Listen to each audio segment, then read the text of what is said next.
और बड़ी खबर, पूरे साल भारत की जीडीपी ग्रोथ 7% से ऊपर रहने की संभावना। पाकिस्तान का आईआईपी गिरने की भी संभावना है। अफगानिस्तान में फॉरेक्स संकट आने की संभावना। यूरो और लीरा के रेट बढ़ने की भी संभावना है। बांग्लादेश के लोन डेफिसिट बढ़ने की संभावना। मार्केट एक्सपर्ट आकाश जिंदल जी हमारे साथ कनेक्ट। आकाश जी, बहुत स्वागत है। किस तरह से इन आंकड़ों को देख रहे हैं और खास करके भारत की जो ग्रोथ रेट है जीडीपी की, इस तरह से अगर रही तो क्या 2047 का जो विकसित भारत का टारगेट है, लक्ष्य है, हम हासिल कर सकेंगे? I think it's a very, very intelligent question. I'm pleased to answer this question. बिल्कुल आप सही डायरेक्शन में जा रहे हैं। बिल्कुल 7% से ऊपर की जीडीपी ग्रोथ एक्सपेक्टेड है। मैं पहले ही कहा करता था, बट कहा जा रहा था 6.5%। मेरी ऑर्गेनाइजेशन आकाशजिंदल.in का मानना था कि 7% से ऊपर हम जीडीपी ग्रोथ दे जाएंगे, और मेरा तो ये मानना है कि 7% से भी ऊपर, शायद 7.25% तक जीडीपी ग्रोथ आ जाए। और 2047 के आपने टारगेट की बात की, उससे पहले $5 ट्रिलियन इकोनॉमी का ख्वाब जो हमने अपने प्रधानमंत्री साहब के नेतृत्व में देखा है, उसकी तरफ अब जल्दी पहुंचेंगे। 2 से 3 साल में पहुंचने की संभावना है। और आज आकाश जिंदल जी, दुनिया के बड़े एक्सपर्ट्स कह रहे हैं कि 2035 तक हम $10 ट्रिलियन इकोनॉमी बन सकते हैं। आज हम दुनिया की 5th लार्जेस्ट इकोनॉमी है, 3rd लार्जेस्ट इकोनॉमी बनने वाले हैं। और आज हमसे चारों बड़ी इकोनॉमीज है, उनकी जीडीपी ग्रोथ हमसे कहीं पीछे है। चाहे अमेरिका की बात करें आप, चाहे चाइना की बात करें, जापान की बात करें, जर्मनी की बात करें। अमेरिका हमने देखा 2022 में 2 क्वार्टर्स जीडीपी ग्रोथ उनकी नेगेटिव रही। जर्मनी की बात करें, लास्ट ईयर 2023 में 2 क्वार्टर्स तक जीडीपी ग्रोथ नेगेटिव रही। और हिंदुस्तान की जीडीपी ग्रोथ, वो भी आप देखें, 7% की उम्मीद कब है? जब रशिया यूक्रेन वॉर चल रही है, इजराइल हमास इशू चल रहा है, बीच में रेड सी का इशू हुआ।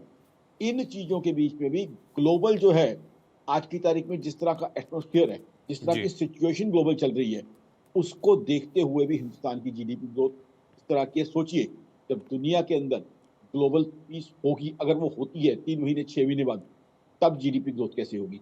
अब 3rd क्वार्टर का जीडीपी एस्टिमेट इटसेल्फ मेरी ऑर्गेनाइजेशन आकाशजिंदल.in का 7% का है।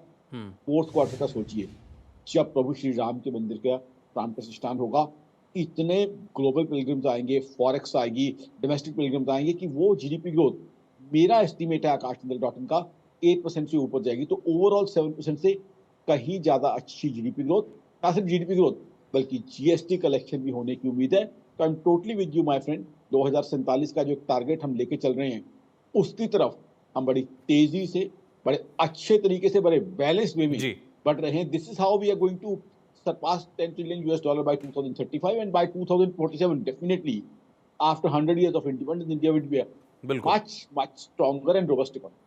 बाकी देशों की क्या ग्रोथ रेट दिख रही है? खास करके बांग्लादेश की फिजिकल डेफिसिट बढ़ने की संभावना है। पाकिस्तान की आर्थिक स्थिति क्या है और चीन की विकास दर कहां पहुंच रही है फिलहाल? आकाश जी, ये सबसे पहले चीन की बात कर ले। बिल्कुल आपने सही कहा, चीन जो है हमारा बड़ा कॉम्पिटिटर रहा, और एक वक्त ऐसा था कि जब चीन हमसे आगे होता था।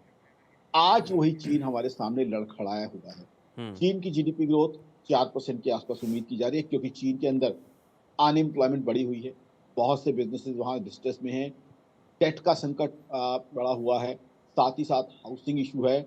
और वहाँ पे कोस्ट टाउन, जिन्हें आम भाषा में कहें भूतिया शहर बन गए, क्योंकि उन्होंने इंफ्रास्ट्रक्चर को ओवर बिल्ड कर लिया, वहाँ जाके कोई रहने को तैयार नहीं। और चाइना ने जो पिछले कुछ सालों में हालात किए हैं, OBOR, belt and road initiative के नाम पे छोटे कंट्रीज को जो एक्सप्लॉइट किया है, अब दुनिया का बड़ा हिस्सा, इसमें यूएस भी है, चाइना को पसंद नहीं कर रहा। तो अब चाइना में जो एफडीआई आनी थी, वो हिंदुस्तान में आने की संभावना है, क्योंकि हिंदुस्तान प्रधानमंत्री मोदी की टैलेंटेड गाइडेंस के अंदर एक मैन्युफैक्चरिंग हब अब बनता जा रहा है। मैन्युफैक्चरिंग में हम बढ़ते जा रहे हैं। डिफेंस एक्सपोर्ट्स की बात करें, मोबाइल एक्सपोर्ट्स की बात करें, आने वाले समय में सेमीकंडक्टर्स में भी हम आगे बढ़ रहे हैं। तो कहीं ना कहीं और इसी से विकास दर और बढ़ेगी और विकसित देश की तरफ बढ़ पाएंगे। बहुत शुक्रिया आकाश जी तमाम जानकारी के लिए आपका।